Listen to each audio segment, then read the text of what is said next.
Hello bachchon, let's read the question.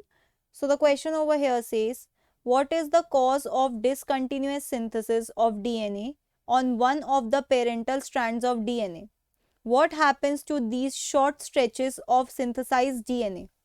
ठीक है, ये क्या कह रहे हैं कि आपको पता है कि डीएनए के दो स्ट्रैंड्स होते हैं. ठीक है, ये एक स्ट्रैंड हो गया, ये दूसरा स्ट्रैंड हो गया. एक स्ट्रैंड को हम कहते हैं 5' to 3' रन करता है, दूसरा 3' to 5'. अब इसमें रेप्लिकेशन होनी है. ठीक है, डीएनए की सिंथेसिस होनी है. तो कैसे होता है, ये थोड़ा सा ओपन हो जाता है. ओके, ये थोड़ा सा यहाँ से ओपन हो गया.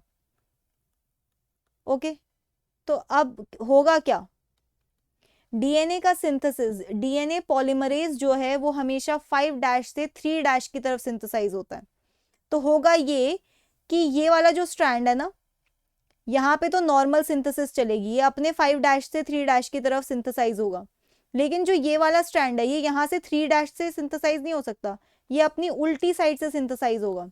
उल्टी साइड से सिंथेसाइज होना मतलब वो होगा यहाँ से ऐसे, अपने 5' से इसके 3' अपने 3' की तरफ. ओके, अब डीएनए थोड़ा और खुलेगा, ये डीएनए और थोड़ा खुल गया. ओके, तो होगा क्या, पहले वाला तो ये कंटिन्यू करता रहेगा, ये तो सही जा रहा था, है ना, ये वाला तो सही जा रहा था. लेकिन ये वाला अभी तक यहां तक बन चुका है. अब जो थोड़ा और खुला है ना, यहां तक तो बन चुका है, अब ये जो थोड़ा और खुला है वो फिर से पीछे से होगा. तो होगा क्या कि एक स्ट्रैंड पे आपका डिसकंटिन्यूअस सिंथेसिस होगा, छोटे छोटे टुकड़े बनेंगे, और एक स्ट्रैंड पूरा नॉर्मल बनता रहेगा. तो ये छोटे छोटे जो टुकड़े बनते रहेंगे, बाद में इनको जोड़ दिया जाएगा एक एंजाइम के थ्रू, जिसे लाइगेस कहते हैं. ओके, तो ये है प्रोसेस डिसकंटिन्यूअस सिंथेसिस का. तो इसमें पूछा what is the cause. Cause क्या है, कॉज यही है कि DNA dependent DNA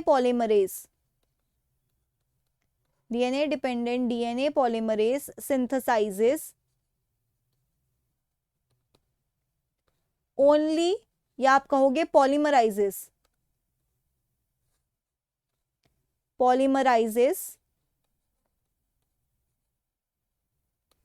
only in 5' to 3' direction. ठीक है, so the synthesis is continuous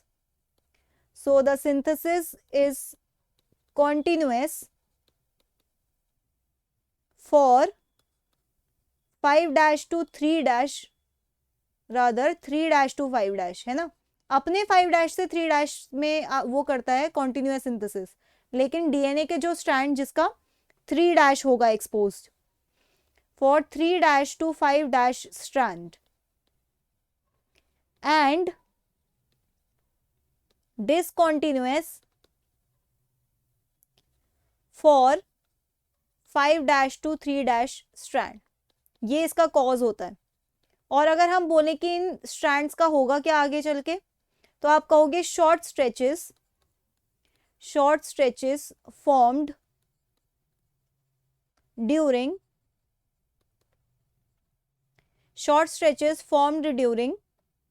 discontinuous synthesis are called Okazaki fragments. ये जो छोटे छोटे फ्रैगमेंट्स बन रहे थे, इन्हें हम ओकाजाकी फ्रैगमेंट्स कहते हैं. which are later joined